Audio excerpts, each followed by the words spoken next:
Tak vážení přátelé, čtenáři a posluchači tohoto blogu, asi před týdnem jsem dokončil článek o křesťanském sionismu. Ten článek jsem nazval Stručný přehled křesťanského sionismu. Je to velmi ambiciozní rozsah. Zjistil jsem při asi měsíční práci na tomto článku, že jsem si ukrojil docela velký krajíc. Ale nějak to dopadlo a jak to dopadlo, se můžete nakonec dočíst v časopise Rozmer, respektive v jeho příštím čísle. Objednávejte na www.rozmer.sk, až bude to číslo vydáno. Ten článek otevírám hnedka takovým odstavečkem o definici. Sionismus obecný, čili takový ten židovský sionismus, je politickou ideologií, která říká, že Židé by měli osídlit Palestinu a obnovit v ní svou starověkou svrchovanost. Křesťanský sionismus je nástavbou na tuto politickou ideologii. Nástavbou, která se snaží najít pro tuto ideologii nějaké teologické zakotvení. Jo? Křesťanský sionismus je potřeba odlišovat od filosemitismu, čili obecné takové obliby židovské kultury, jazyka, národa a tak dále. A je potřeba taky ho odlišovat od toho obecného sionismu. Prostě křesťanský sionismus je křesťanský, vychází z nějakého křesťanského učení a má takový ten politický přesah. V první kapitole toho článku se zabývám prameny křesťanského sionismu, zvláště teda historickými prameny. Vysvětluji tady, že takovým hlavním kořenem křesťanského sionismu i dnes je restauracionismus jakéhosi 16. až 19. století. Restauracionismus, zvlášť v rámci protestantského křesťanství, úzce souvisel s postmilenialismem. Postmilenialismus říká, že v budoucnu na zemi nastane ještě před druhým Kristovým příchodem doba všeobecné obnovy všech věcí, všeobecného pokoje a harmonie mezi pozemskými národy a jejich lidmi. No a součástí tady tohoto křesťanského restauracionismu, respektive možná postmilenialismu, byl taky, řekněme, restauracionismus týkající se Židů, můžeme říct židovský restauracionismus, který říkal, že během té budoucí obnovy všech věcí dojde taky k obnově Židů před Bohem a obnově Židů v jejich domovině. Tady tihleti restauracionisté věřili opravdu, že to půjde ruku v ruce a že jedno je na druhém závislé. To znamená, že podle nich vlastně k té obnově Židů v jejich domovině, původní domovině, té starozákonní domovině v Palestině, mělo dojít až potom, nebo zároveň s tím, co se Židé obrátí na křesťanství. No. Tak to byl tedy restauracionismus toho 16., 17., 18., 19. století. Na tenhle ten restauracionismus navázal klasický křesťanský sionismus asi v polovině 19. století, kdy někteří vykladači, zvlášť britské provenience, přestali zdůrazňovat, že Židé se musí během návratu do zaslíbené země obrátit na křesťanství a začali to všelijak tak kroutit, že asi se obrátí až potom, co se tam do té zaslíbené země vrátí. No. A tak tedy křesťanský sionismus přibližně asi tak paralelně s tím obecným sionismem, s židovským sionismem vzniká. Takovou významnou osobností, která měla velký vliv a jejímž vlivem možná došlo v roce 1917 nakonec i k vyhlášení takzvané Balfourovy deklarace, byl Lord Shaftesbury, křesťansko-sionistický aktivista působící v 19. století. Velmi zajímavá postava a velmi zajímavá historie. Paralelně se vznikem tady tohoto klasického sionismu, který navazoval na postmilenialismus, na křesťanský restauracionismus, se v polovině 20. století vynořil Dispenzacionalismus, což byl takový biblicko-teologický směr, který má své kořeny ve skupině takzvaných Plymoutských bratří. Dispenzacionalismus je biblicko-teologický systém, který na základě krajně doslovného výkladu Bible systematizuje dějiny spásy do většinou 7, ale někdy i jiného počtu období boží správy, takzvaných dispenzací. Klíčem dispenzacionalismu je jednak radikálně doslovné čtení Starého zákona a za druhé z toho vyplývající přísné rozlišování mezi Izraelem a církví jako dvěma různými božími národy. Jo? Přísně doslovné čtení Starého zákona vede dispenzacionalisty k přesvědčení, že to, co je ve Starém zákoně prorokováno fyzickému Izraeli, se musí také na fyzickém Izraeli doslova naplnit. Já tady o tom dispenzacionalismu déle pojednávám a teďka to tak trošku zkrátím. Nakonec, proč byste si pak jinak ten článek kupovali? Což byste měli, protože v něm je daleko víc informací a hutného materiálu a odkazu na další zdroje, než tady v tomto videu. Raději to zkrátím.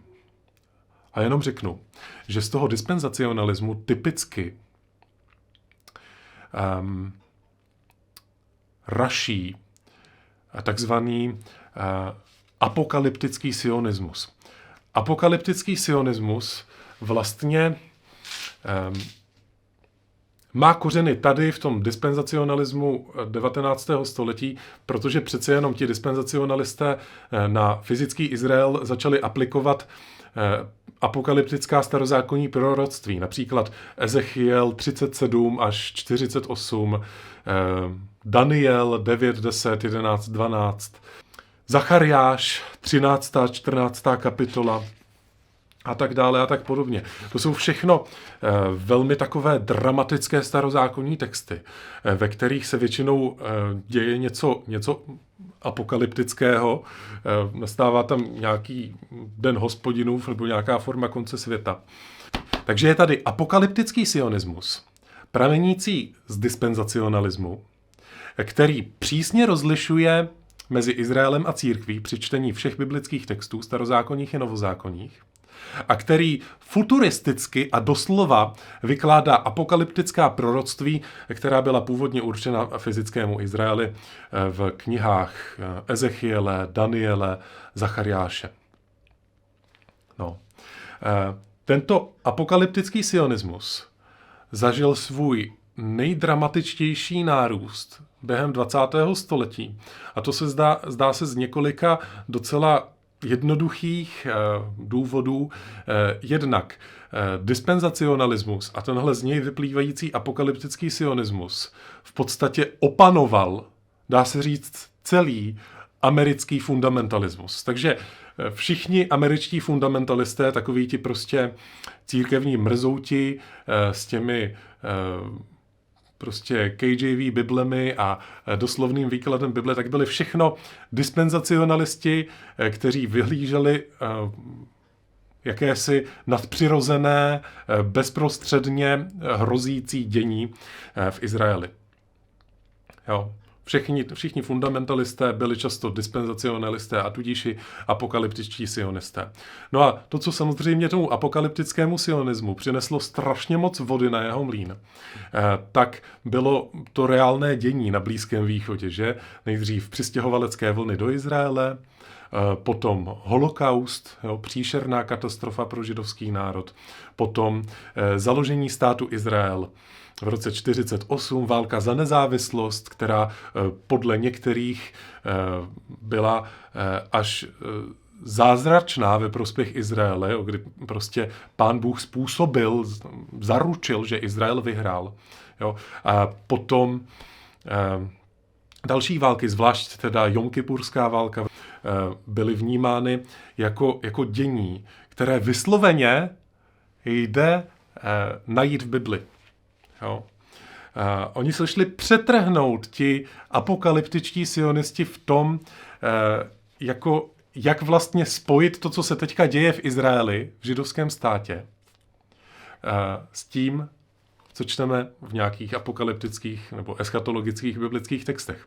To, co je na tom všem velmi zajímavé a na co nesmíme zapomínat, je, že po celou tuto dobu byl stát Izrael a celkově židovstvo většinově sekulární anebo zastávající židovské náboženství. Jo? Mezi Židy nenastalo nějaké nadpřirozené probuzení nebo něco takového. Jo? Přesto ti apokalyptičtí sionisté trvali často na tom, že to, co se zrovna teďka děje, tak to souvisí s tím, nebo to je přesně to, co se píše v Bibli. Dám takový příklad. Ronald Reagan, prezident Spojených států, někdy asi v roce 81, 2, 3, tak nějak přibližně, píše v osobní korespondenci. Ve 38. kapitole Ezechiele se říká, že země Izrael bude napadena armádami bezbožných národů a že Libye bude jedním z nich. Chápeš, jak je to důležité? Libye je teď komunistická, což znamená, že Armagedon není daleko. No. Takže vidíme, že ten apokalyptický sionismus měl nesmírně silný vliv i v politice. Takovým typickým příkladem apokalyptického sionismu v literatuře je kniha od Halla Lindsaye The Late Great Planet Earth, což lze volně přeložit jako ohromující budoucnost planety Země. Českému čtenáři tady možná naskočí trošku podobný případ apokalyptického sionismu, který vidíme v knize Slavná budoucnost božího lidu od Rudka Bubika blahé paměti. Dalším typickým příkladem apokalyptického sionismu v literatuře je série knih Ponechání na pospas. To sice není nějaká teologická stať, je to v podstatě beletrie. Ale dá se říct, že tato kniha jako bestseller, který byl i několikrát sfilmován, můžete si to pustit, kdo máte Netflix, myslím, že to tam najdete, tak je typickým příkladem toho, jak se na to dívají dispenzacionalisté a apokalyptičtí sionisté. Na to propojení mezi Izraelem, státem Izrael, budoucími událostmi, naukou o vytržení, naplněním starozákonních proroctví a tak dále.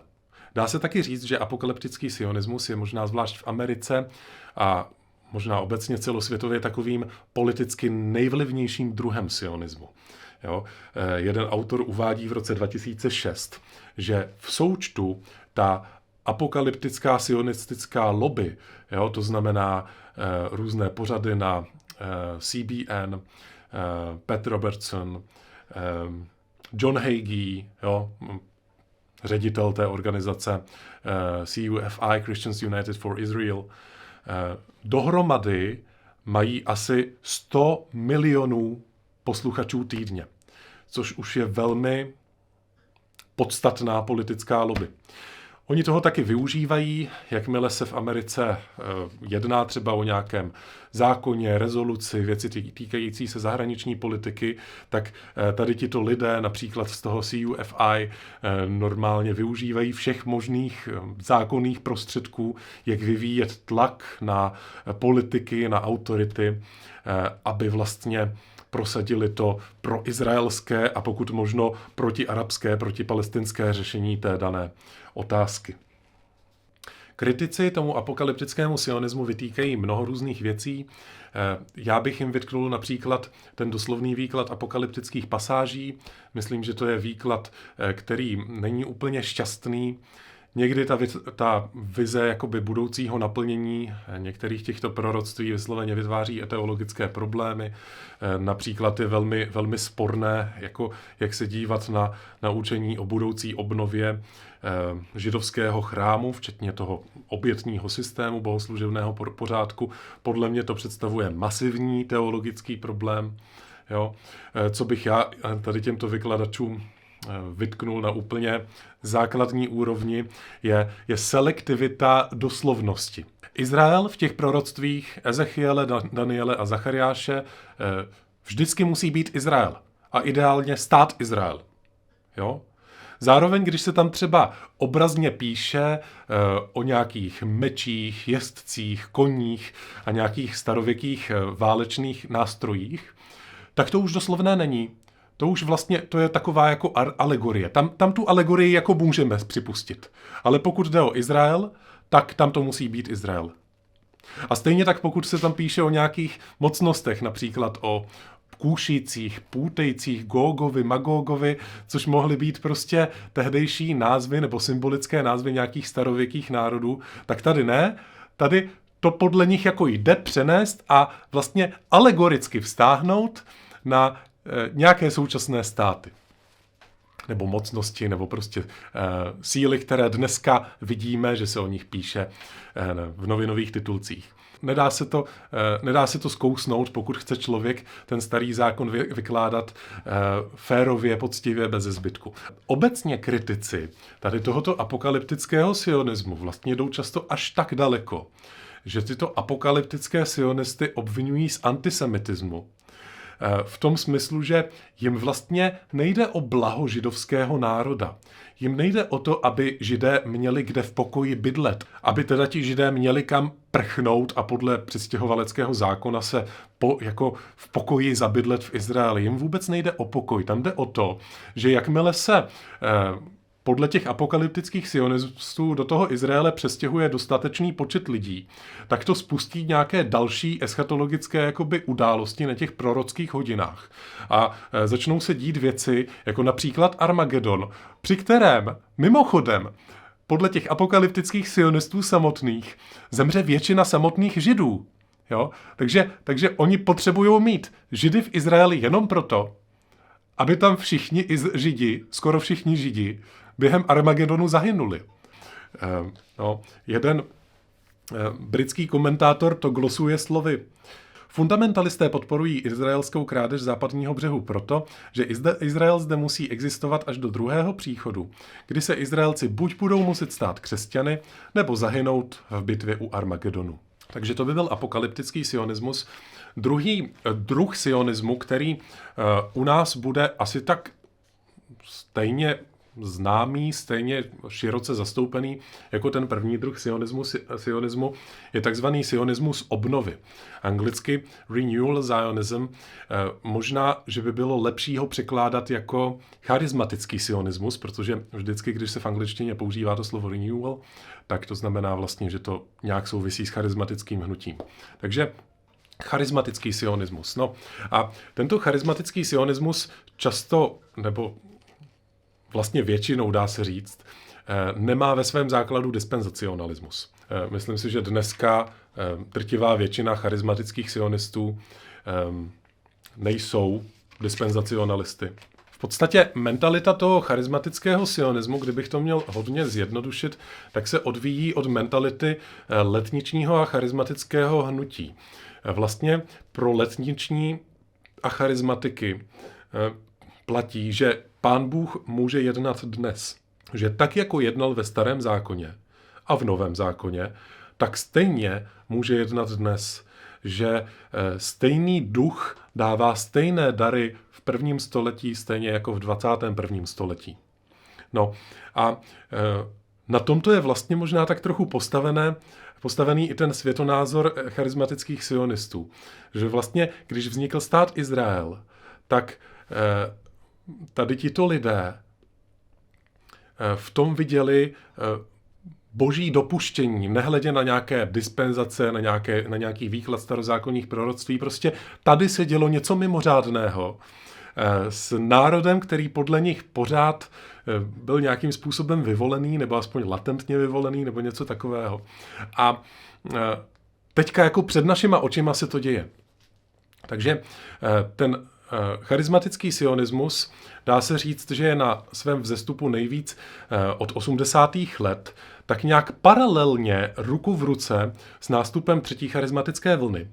S nástupem později nové apoštolské reformace jsou to věci, které jsou hodně provázané. Ti charismatičtí sionisté mohou mít často teologické nebo osobní vazby na různé protagonisty nové apoštolské reformace. Taky hodně protagonistů jsou křesťanskými sionisty, jako že se tím jako nějak netají, nebo to dokonce jakoby o sobě sdělují.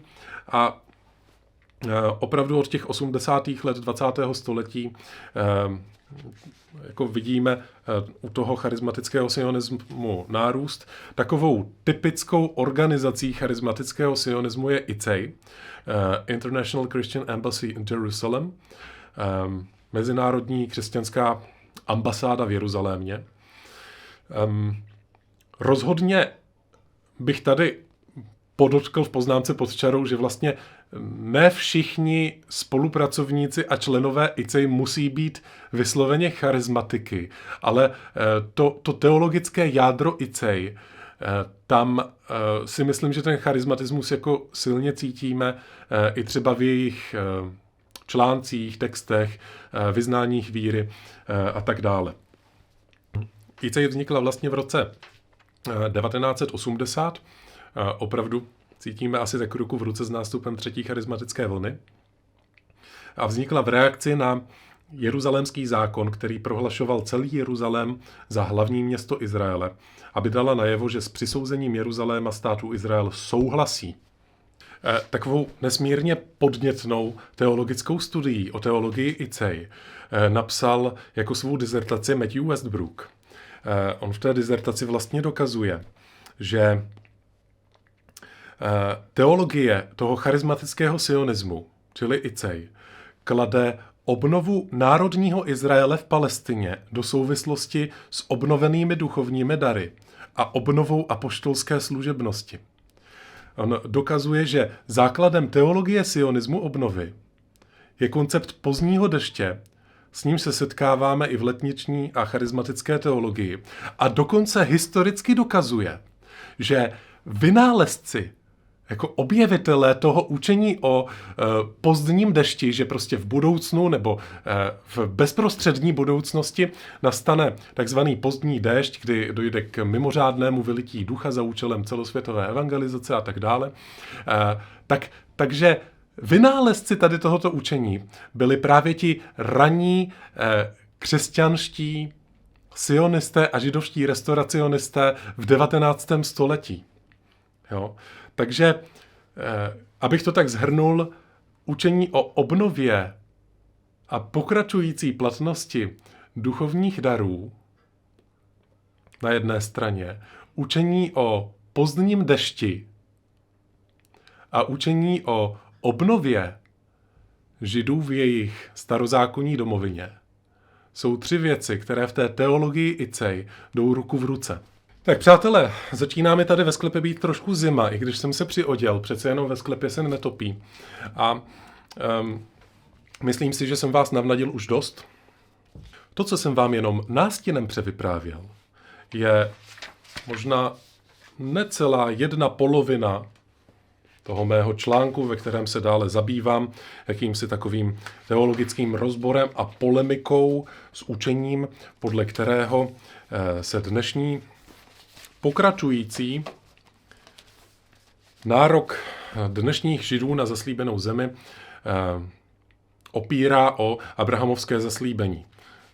S něčím takovým já úplně nesouhlasím. V tom svém článku s tím polemizuji, jak úspěšně, to se můžete přesvědčit sami, až si ten článek sami přečtete. Objednávejte z www.rozmer.sk.